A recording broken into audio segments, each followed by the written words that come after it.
అందరికీ నమస్కారం. ఈ కూటమి ప్రభుత్వం రోజు రోజుకి వీళ్ళ దుర్మార్గమైనటువంటి పాలనని అడ్డుకున్నా ప్రశ్నించినా వీళ్ళకి ఎందుకో బారేస్తుంది.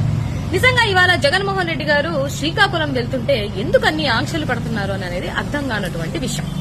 ఈ కూటమి ప్రభుత్వంలో ఏది చేద్దామనే ఒక ఆలోచన దృక్పథంతో ఉన్నా కూడా వాళ్ళని అడ్డేసి లేకపోతే వీళ్ళు శునకానందాన్ని ప్రదర్శిస్తున్నటువంటి సిచ్యువేషన్స్ గత 2 సంవత్సరాల నుంచి ఎన్నో చూస్తున్నాం. ఇవాళ అన్ని ఆంక్షలు పెట్టాల్సినటువంటి అవసరం ఏముంది కూటమి ప్రభుత్వానికి గాని చంద్రబాబు నాయుడు గారికి గాని?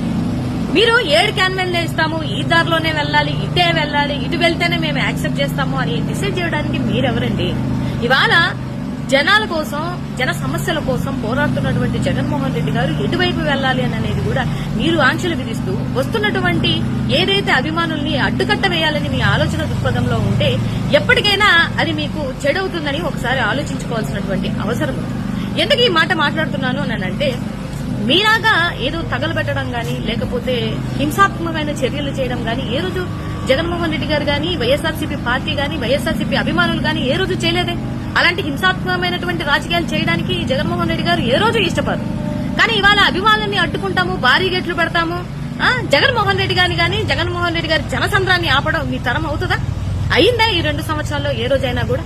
ఎందుకు మీకు ఇంత కక్షపూరితమైనటువంటి రాజకీయం అనేది ఒకసారి అర్థం అవ్వాలి. ఎందుకనంటే ఇది హక్కు, ఇది మా హక్కు, ప్రజల తరపున పోరాడాల్సినటువంటి హక్కు మాకుంది.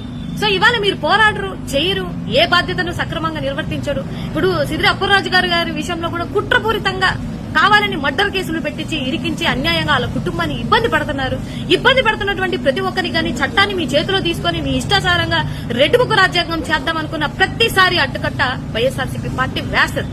జగన్మోహన్ రెడ్డి గారు ప్రజలకి అండగా ఉంటారు. దాన్ని ఆపడం మాత్రం మీ తరం కాదు. ఇప్పటికైనా మీ కుటిలమైనటువంటి రాజకీయాలు, కుళ్ళు రాజకీయాలు ఆపేసి ప్రజల మీద, ప్రజలకు ఇస్తానన్న సంక్షేమం మీద, వాళ్ళ బాగోగుల మీద దృష్టి పెడితే బాగుంటుందని ఈ సందర్భంగా తెలియజేస్తుంది. మరిన్ని వీడియోస్ కోసం మన సిద్ధం స్టూడియోస్ ఛానల్ సబ్స్క్రైబ్ చేయండి. జై జగనన్న.